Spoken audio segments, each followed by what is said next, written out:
Why do locals hate tourists? We've seen people in Barcelona spraying visitors with water guns and anti-tourism protests in Mexico that turned violent. Similar ideas have been picking up in other European cities too, but tourism contributes a lot to economies around the world, and some countries are desperate for more visitors.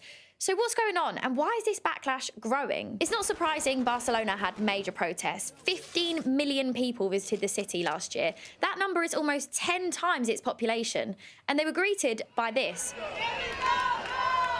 Tourists go home. It's not just crowded streets that bothers locals. More tourists means more demand for short-term rentals.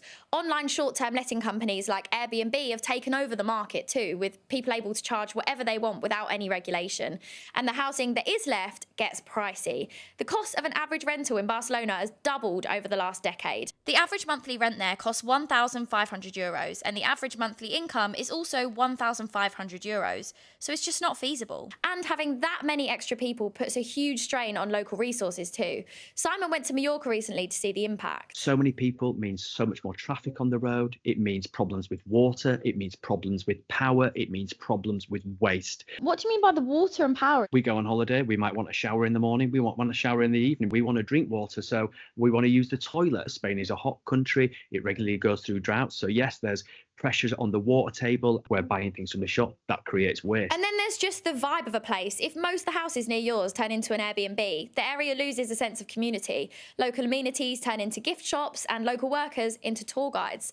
It is important to say, though, there are lots of people in Spain and other countries who still really want to welcome tourists. And that is a message that Spain's ambassador to the UK also wanted to reinforce, that the protests are a small minority. They do not represent the voice of the Spanish people. And in many places, this hate for tourists just doesn't exist. Countries like Greenland, Morocco and Georgia are all crying out for more visitors. And despite France being the most visited country in the world, and a country famously not afraid to protest, it just hasn't seen the same backlash. France is a much bigger country, and it's got a much wider spread of its pretty towns, its pretty cities. It's only really got the south coast of France, whereas Spain has got really tight core destinations that are literally having a surge of visitors flood in. Many countries in Southeast Asia believe the more tourists, the merrier. In Thailand, the level of visitors peaked just before COVID, and people there are working hard to get that back.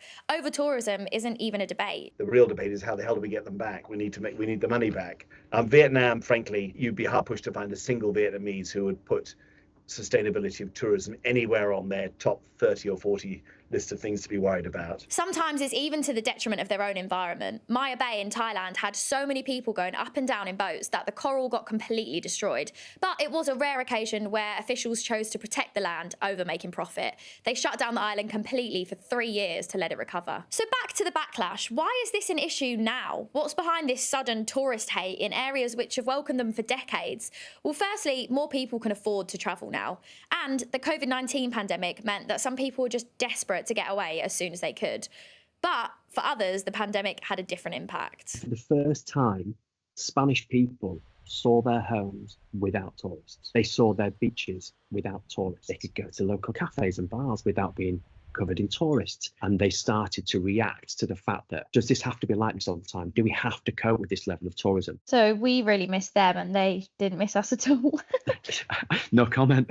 While most things are getting more expensive, flights are actually getting cheaper with budget airlines like EasyJet, Ryanair and Jet2. And then there's social media, which means tourists are concentrated in certain areas, all to get the same photo for their Insta dump. Like this iconic site in Japan where Mount Fuji is peeking out from behind a shop. Well, if I didn't have social media, I wouldn't come here. I wouldn't even know that it existed, this place. So many people were crowding the area, getting in the way of traffic and causing blockages to take the same photo that officials actually put up a screen to block the view. But Jonathan says this herd mentality when we're travelling isn't new, it's just speeding up. We used to complain about the same bloody thing. Everyone went to the same place. Certain places come into fashion. Everyone has to go there. It gets ruined because everyone's there. Then somebody discovers something else. And it just happens much faster now. So what can be done about it then? Venice brought in this €5 tourist tax for day trippers at the busiest times of the year, which it says has been a success. It's now increased the number of days that tax applies. Barcelona announced a total ban on all short-term holiday lets by 2029. And when Simon spoke to the Spanish ambassador, he said they're planning to build more homes for Spanish locals. But it is a fine balance. Governments need to keep their residents happy without losing the income they get from tourism. So how can we be better tourists? If you still want to travel, this shouldn't put you off, but there are some ways to be less annoying. This is a very difficult question, and I asked this to an MP in Mallorca last week. And we need to consider ourselves as tourists and the demands that we're putting on resources where we're going. So do we need to have 2 showers? What about the waste that you're creating? Do you really need to hire a car? Can you use local transport? Could you potentially have a longer holiday in the place where you live? Those like short trips present acute pressure on destinations. They are the points that the MP in Mallorca said we need to be thinking of, because in his words and his words himself, he said sometimes we're starting to feel like strangers in our own home here.